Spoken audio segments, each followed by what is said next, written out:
നമസ്കാരം. പുതിയൊരു എപ്പിസോഡിലേക്ക് എല്ലാവർക്കും സ്വാഗതം.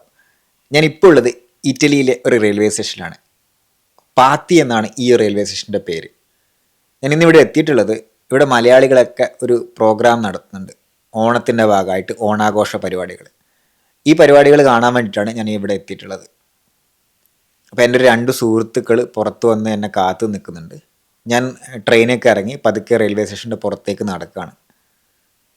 അവർ കുറേ നേരമായി ഇവിടെ വന്നിട്ടെന്ന് പറഞ്ഞു. അപ്പം എന്നെയും വെയിറ്റ് ചെയ്തിട്ട് അവിടെ ഇങ്ങനെ ക്ഷമയോടെ കാത്തിരിക്കുകയാണ്. കാരണം എനിക്ക് അവിടത്തേക്ക് പോകേണ്ട വഴിയൊന്നും അറിയില്ല.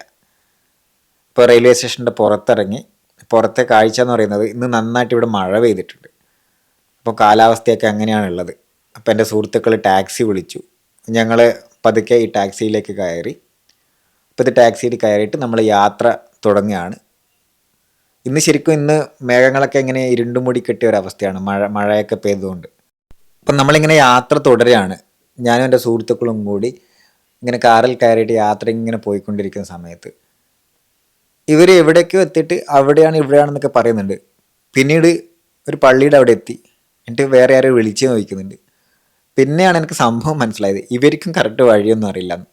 എൻ്റെ വിചാരം എന്ന് പറഞ്ഞാൽ ഇവർക്ക് കറക്റ്റായിട്ട് വഴിയേക്കര നേരെ അവിടത്തേക്കാണ് പോകുന്നത്. അപ്പോൾ ഈ ഡ്രൈവറോട് പറഞ്ഞു. അയാൾക്ക് നല്ല ദേഷ്യം വന്നു. ആദ്യം 10 യൂറോ 5 യൂറോ ആദ്യം പറഞ്ഞു. പിന്നെ അവർ 10 യൂറോ പറഞ്ഞു. ലാസ്റ്റ് ഇവിടെ നമ്മൾ സ്ഥലത്ത് എത്തിയ സമയത്ത് അയാൾക്ക് നമ്മൾ 12 യൂറോളം കൊടുത്തിട്ടുണ്ടായിരുന്നു. കാരണം നമ്മളെ നാട്ടിൽ പോലെ ഇവിടെ വിലപേശോ അല്ലെങ്കിൽ ഇവരോട് വഴക്കുണ്ടാക്കാനൊന്നും പറ്റില്ല. ലാസ്റ്റ് നമ്മൾ അങ്ങനെയൊക്കെയോ ആ സ്ഥലത്ത് എത്തി. ഇതാണ് ആ സ്ഥലം എന്ന് പറയുന്നത്. വലിയൊരു ഹാളാണ്. ഒരു പള്ളിയുടെയൊക്കെ ഭാഗമായിട്ട് നടന്ന വലിയൊരു ഹാൾ. ഇവിടെയാണ് എല്ലാ വർഷവും മലയാളികൾ ഓണം പ്രോഗ്രാമൊക്കെ നടത്തുന്നത്. ഇതിൻ്റെ പുറമേ കാഴ്ച എന്ന് പറഞ്ഞാൽ ഭയങ്കര ബ്യൂട്ടിഫുൾ ആട്ടോ. നമ്മൾ ഈ എന്താ പറയുക, സ്വിറ്റ്സർലാൻഡിലേക്ക് എത്തിയ ഒരു അറ്റ്മോസ്ഫിയർ അതുപോലെയാണ്. നല്ല മരങ്ങളും നല്ല പച്ചപ്പൊക്കെ ആയിട്ട് നല്ല ഭംഗിയുണ്ട് കാണാൻ വേണ്ടിയിട്ട്. അപ്പോൾ ഇവിടെയുള്ള പ്രോഗ്രാമിൻ്റെയൊക്കെ വീഡിയോ ഞാൻ അടുത്ത എപ്പിസോഡിൽ ചെയ്യുന്നതായിരിക്കും. കാരണം എല്ലാം കൂടി ഒരുമിച്ചാകുമ്പോൾ നിങ്ങൾക്ക് ബോറടിക്കും. കുറേ ലോങ് വീഡിയോ ആവും. അപ്പോൾ അടുത്ത എപ്പിസോഡിൽ കാണാം.